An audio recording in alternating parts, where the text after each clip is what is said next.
मित्रों, बसंत गुरु जी का प्रणाम। आज हम चर्चा करने जा रहे हैं इस सदी का सबसे बड़ी जो बीमारी है, जो मन को भी प्रभावित करता है, शरीर को भी प्रभावित करता है। मित्रों, ये जो शरीर यंत्र है, ये जो बायोलॉजिकल बॉडी है, इसमें तरह तरह के कोशिकाएं हैं, हार्मोन्स हैं, अंतःस्रावी ग्रंथियां हैं। कुछ हमारे नियंत्रण में है और कुछ हमारे मन के नियंत्रण में है, और कुछ न तो हमारे नियंत्रण में है न ही मन के नियंत्रण में है। तो ऐसे सभी ग्रंथियों को जो मैसेज जाता है, यानी कौन कहाँ क्या हो रहा है, T3 और T4 के माध्यम से डॉक्टर हमारे पता करते हैं। थायराइड ग्रंथि, ये जो गले के पास होती है, आप इसको मास्टर ग्रंथि भी कह सकते हैं। आजकल जब हमारी बीमारी ठीक नहीं होता या हमारी बीमारी का स्वरूप विकृत होने लगता है, चाहे वो पागलपन हो, मोटापा हो, पथरी हो, आपका शुगर हो, ब्लड प्रेशर हो और टेंशन हो, तरह तरह की चीज़ें हर जब कहीं से भी होता है, तब डॉक्टर बोलते हैं थायराइड का ज़रा चेकअप कराइए, अनबैलेंस। क्योंकि थायराइड अपने आप में कोई बीमारी की सूचना नहीं देता, पर थायराइड बताते हैं कि हमारे शरीर के रासायनिक संगठन में कहाँ कहाँ गड़बड़ी हो रहा है। यदि हम उस संगठन को ठीक कर लें या वहाँ ठीक कर लें तो आसानी से संतुलन को पाया जा सकता है और हम सुरक्षित हो सकते हैं। मित्रों, अब सवाल यह आता है, इस विज्ञान के युग में एक मामूली सी मंत्र, एक मामूली सा ध्यान, एक मामूली से विचार और एक मामूली से अनुशासन क्या वास्तव में हमारे थायराइड को इतना प्रभावित कर सकता है? मित्रों, निसंदेह कर सकता है, क्योंकि जो हमारे जो बायोलॉजिकल वाइटकल है, ये हमारे अन्न से उपजा हुआ है। अन्न जो कोश है, अन्नमय जो कोश है, इसे प्रभावित करता है। हम जो खाना खाते हैं, अन्नमय यानी पदार्थ है, इस पदार्थ में ऊर्जा मिलाया, इस पदार्थ में आकाश मिलाया, इस पदार्थ में मन को मिलाया।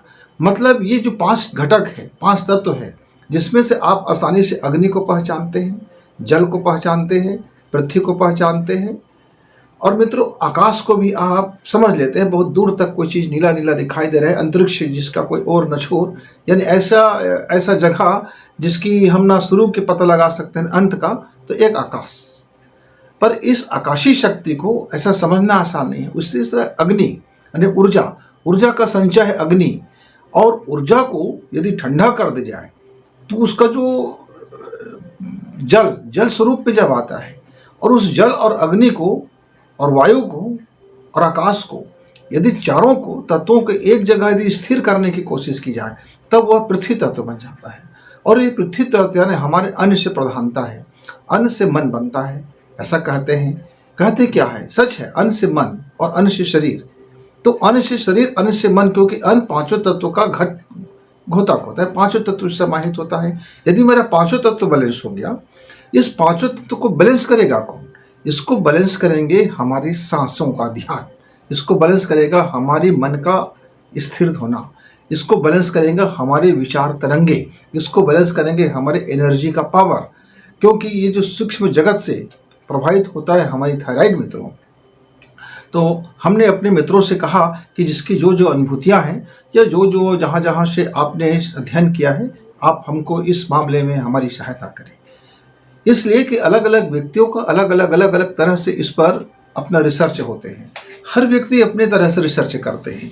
अध्यात्म यही कमाल की चीज़ है। इसका अध्यात्मक विज्ञान कुछ ऐसा है कि इसके अलग से कोई टूल्स नहीं होते, ऐसा कोई कारखाना नहीं होता या कोई अलग से प्रयोगशाला नहीं होता। वे हमारा शरीर ही प्रयोगशाला होता है, मेरा मन ही प्रयोगशाला रहता है। मेरी आंतों की बनावट, मेरी सांसों की गहराई, मेरी देखने का नज़रिया, मेरी सोच, मेरी तरीका, मेरे शरीर में क्या घटना हो रहा है, मेरा मन कैसे प्रभावित होता है, मेरा अध्यात्म कैसे बदलता है, मैं कैसे अपने आप को बदल रहा हूँ। यानी हम खुद के ऊपर प्रयोग करके हम इन चीज़ों को जानते हैं। मित्रों, तो मित्रों मैं उन सभी साथियों का बहुत बहुत आभार, और मैं अपने मित्र ओझा जी विशेषकर आभार व्यक्त करना चाहूँगा। ये एक उच्च कोटि का वैज्ञानिक भी है और विज्ञान और पढ़ा लिखा शानदार विज्ञान का ज्ञाता भी है और अध्यात्म में बड़ी रुचि है। हमारे ओझा भाई ने हमारी बड़ी मदद की।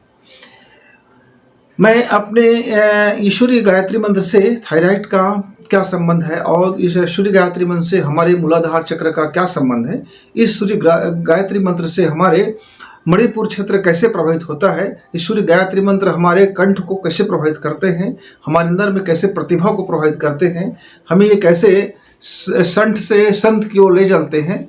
और ये सूर्य जो गायत्री मंत्र का ध्यान और सूर्य गायत्री मंत्र का वाहन, सूर्य गायत्री मंत्र का जप, सूर्य गायत्री मंत्र की परिकल्पनाएं, सूर्य गायत्री को अपने जीवन में उतारना, अनुशासन में ले आना, ये एक लगने में बहुत सिंपल सी है, साधारण सी है, लेकिन ये ऐसा साधारण नहीं है। इसका चमत्कार आपको अनेकों लाभ मिलेंगे। शरीर के तमाम व्याधियों से, मन की व्याधियों से, अंतर्ज्ञान, अंतरचक्षु, प्रज्ञा का जागरण, बहुत असीम भंडार है मित्र। और इस साधना के प्रभाव से आपका थायराइड बहुत जल्दी, मतलब 24 दिनों के अंदर में आपको दिव्यता का अनुभव होगा, आपके शरीर में एक रोमांच अनुभव होगा, आपके अंदर में जो छोटी छोटी बहुत ढेर सारी तकलीफें होती हैं वो तकलीफें दूर होता हुआ चला जाएगा। आपका माइंड का सोचने का तरीका बदल जाएगा, आपकी समझ शक्ति बदल चुके होंगे, आपकी आंखों की शक्तियां बदल चुके होंगे, आपके अंदर में एक दिव्यता का अनुभव होगा, एक दैवी अनुग्रह आपको महसूस होंगे मित्रों। और आप साधारण से गायत्री मंत्र को बोलते बोलते भी आप कर सकते हो। मान लीजिए आपको भास्कराय विद्महे आपको याद नहीं हो रहा, कोई बात नहीं, आप सूर्य को ध्यान करें और ओम भूर्भुवस्वः को आप जप करें गायत्री मंत्र को। लेकिन भाव जितना ज्यादा आप समर्पण भाव होगा, जितनी ज्यादा आपका यह जो सांसों की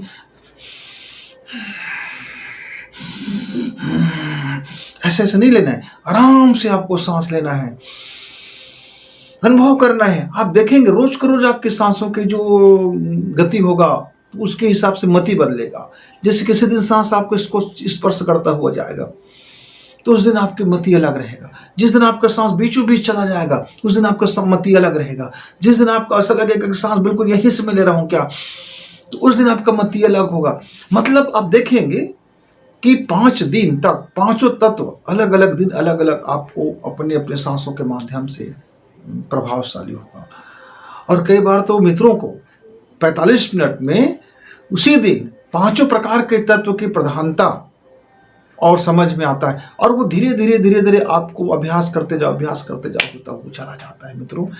और 90 दिवस के आते तक तो आप देखेंगे कि आपके जो थायराइड में जो डॉक्टर कहेंगे कि दवा बहुत अच्छा काम कर रहा है आपको। लेकिन ये हो हल्ला करते नहीं कर। अब इसमें ऐसा भी है, कुछ लोग भरोसा करते हैं, कुछ लोग नहीं करते हैं, कुछ लोग अंतर कर देते हैं, आज किया 2 दिन किया तीसरे दिन नहीं किए। किसी ने कहा काम आ गया, किसी ने कहा टाइम नहीं है, किसी ने कहा सांस तो हम 1 मिनट में तो कितने बार सांस लेते हैं गुरुजी। हाँ तो मित्रों, सांस को इसमें अनुबंध है, आप 1 मिनट में ज़्यादा से ज़्यादा आप 6 सांसें ही लें।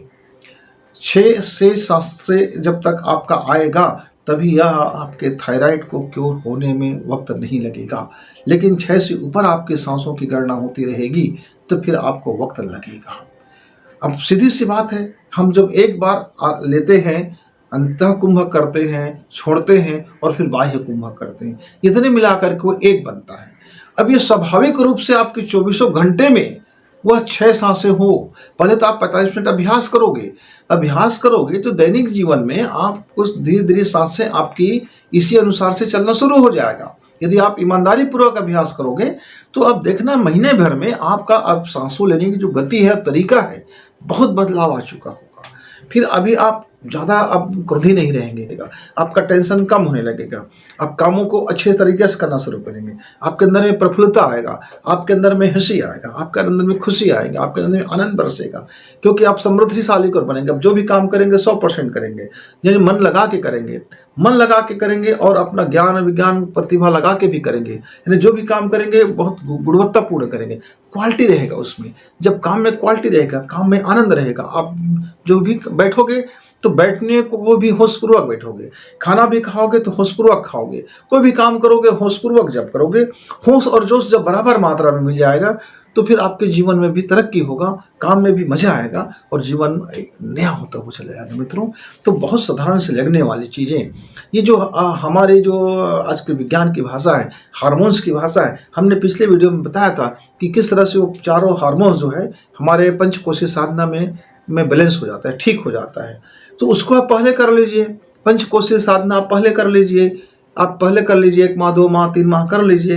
यानी वो चारों जैसे हार्मोन्स बैलेंस होगा फिर आप इसको करेंगे, फिर आप देखना जैसे से सांसों पे ध्यान टेकेगा, आपका थायराइड आपके साथ होगा। उसकी जो एरिया है वहाँ प्रकाश पहुँचने लगता है। अब जो हम भाव करते हैं, जो हम उस समय महसूस करते हैं, तो सूर्य की रश्मि को जब हम महसूस करते हैं, उसकी शक्ति को महसूस करते हैं और कोमलता से महसूस करते हैं, सद्भावना से महसूस करते हैं, मैंने कमल, कमल मैंने सद्भावना, सद्भावना से प्रेम पूर्वक महसूस करते हैं, तो मेरा जो अवचेतन मन में जो डार्क एरिया में जो अब तक के सारे रहस्य सुलझे गुप्त हो गए थे, जो सारे अनसुलझे पड़े हुए थे, कुछ का कुछ पड़ा हुआ था, गड़मट था, अब वो धीरे धीरे, जैसे आप समझ लीजिए कमरा है, एक कमरा में कई हजार सालों से बंद पड़ा है, सीलन है, बदबू है, न जाने क्या क्या अटा पड़ा है। अब वहाँ आपको कुछ हीरा निकालना है मित्रों, तो पहले क्या करना पड़ेगा, आपको अपने कमरे की सफाई तो करना पड़ेगा। जैसे जैसे कमरे की सफाई होगा, उसके बाद अंत में जो बचेगा दिखेगा, आपका हीरा आपको हाथ लग जाएगा। ऐसा तो नहीं है कि आपने दरवाजा खोला और हीरा लग गया। वो कब होगा, जब किसी जौहरी ने एक अलमारी में हीरा रख दिया है, उस अलमारी की नित्य प्रति साफ सफाई हो रहा है, रोज का रोज साफ सफाई हो रहा है, और उस जौहरी ने आपको सीधा सीधा चाबी दे दिया, और चाबी दे करके आपसे कह दिया और खोल दिया, आपको हीरा मिल गया। तो ये कब होता है, गुरु के सानिध्य में होता है। जब गुरु चाहते हैं तो सीधा डायरेक्ट चाबी दे देते हैं और आपका हीरा आपके हाथ लग जाता है।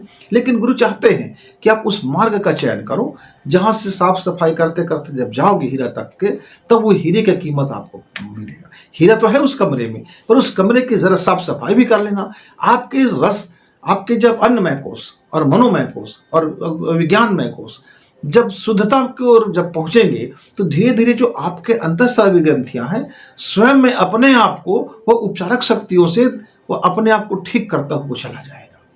जितने भी हमारे केमिकल हम लोग खाते हैं, लेते हैं, इंजेक्शन लगाते हैं, ये सब एक रसायन को बैलेंस करने का ही कार्य करते हैं मित्रों। तो जब हमारा विज्ञानमय कोश का एनर्जी पावर जब संतुलित होता है, तब हमारे उस समय की उपचारक शक्तियां कार्य करती है, और वह अंतः उपचारक शक्तियां हैं जो बाह्य उपचारक शक्ति से कई गुना प्रभावी होता है मित्रों। जैसे कोशिका का मन बदल गया, बिगड़ल हो गया, तो कैंसर कहला जाता है। लेकिन उस कोशिका को नष्ट कर दोगे तो आप भी नष्ट हो जाते हो, क्योंकि कोशिका तो आपके शरीर का था, बस ये है कि उसकी दिशा बदल गया। अब उसकी दिशा चेंज हो जाए तो यहाँ वही फार्मूला है, अंतः स्रावी ग्रंथियों को एक मैसेज देना और दे करके उसकी रसायन को उसके अनुकूल स्राव कराना, जिससे हमारी थायराइड में जो अनबैलेंस दिख रहा है वो धीरे धीरे जब हमारे अन्नमय कोश और मनोमय कोश और विज्ञानमय कोश संतुलित होता जाता है मित्रों, तो थायराइड ऑटोमेटिक संतुलित हो जाता है और आपके अंदर में दिव्यता का प्रवेश हो जाता है। आपके अंदर में मस्तिष्क आपका बहुत शानदार हो जाता है, आप मेमोरी पावर में आप धनी हो जाते हो, विज्ञान में आप धनी हो जाते हो, सोच विचार आपका हावी हो जाता है, वक्ता बन जाते हो, लेखक बन जाते हो, वैज्ञानिक बन जाते हो, गणितज्ञ बन जाते हो, व्यापारी बन जाते हो, व्यवसायी बन जाते हो, भविष्यवक्ता बन जाते हो, ज्योतिषी बन जाते हो। यानी आपके हाथ में लोगों को पढ़ने की शक्ति आता है, सामने वाले को देख करके आप उसकी एनर्जी पावर को समझ जाते हो, उसकी ओरा शक्ति को प्रभावित कर सकते हो, उस व्यक्ति को सामने बैठा करके अपनी आशीर्वाद भी दे सकते हो। यानी आप अपने अंदर के सद्गुण उसके अंदर प्रवेश करा सकते हो, आप उसके दुख तकलीफ को भी कम कर सकते हो। आप स्पर्श चिकित्सा में आप माहिर हो जाओगे, वाणिज्य चिकित्सा में माहिर हो जाओगे, नेत्र की चिकित्सा में माहिर हो जाओगे।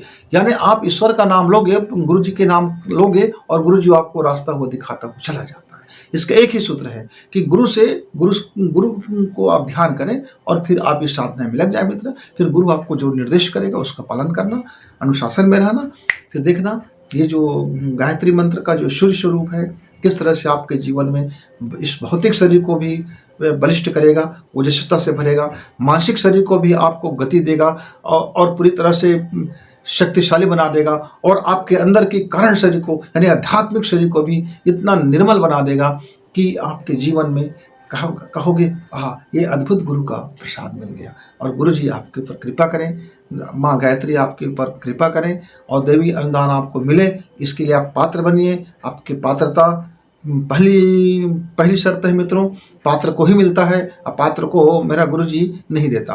अपात्र को माँ गायत्री कहता है कि बेटा तू पहले पात्र बन जा फिर मिलेगा। माँ सरस्वती कहता है बेटा तू पहले ज्ञान से पात्र बन, भक्ति से पात्र बन, प्रेम से पात्र बन, फिर पात्रता मिलते ही हम आपको वरदान से भर देंगे। मतलब क्या है कि हमारा मनोमय कोश, विज्ञानमय कोश और हमारा जो आस्था में है, निष्ठा है, वो परिशुद्ध तो हो जाए, पवित्र तो हो जाए और साफ सुथरा हो जाए, तो फिर वो हमको परोस देती है। मित्रों, लगता है कि आपका जीवन बेकार हो गया है, तो आप इसको कर सकते हैं, क्योंकि अब आपका जीवन बेकार होने से बच जाएगा। आप मूल्यवान बन जाओगे, आप समर्थशाली बन जाओगे।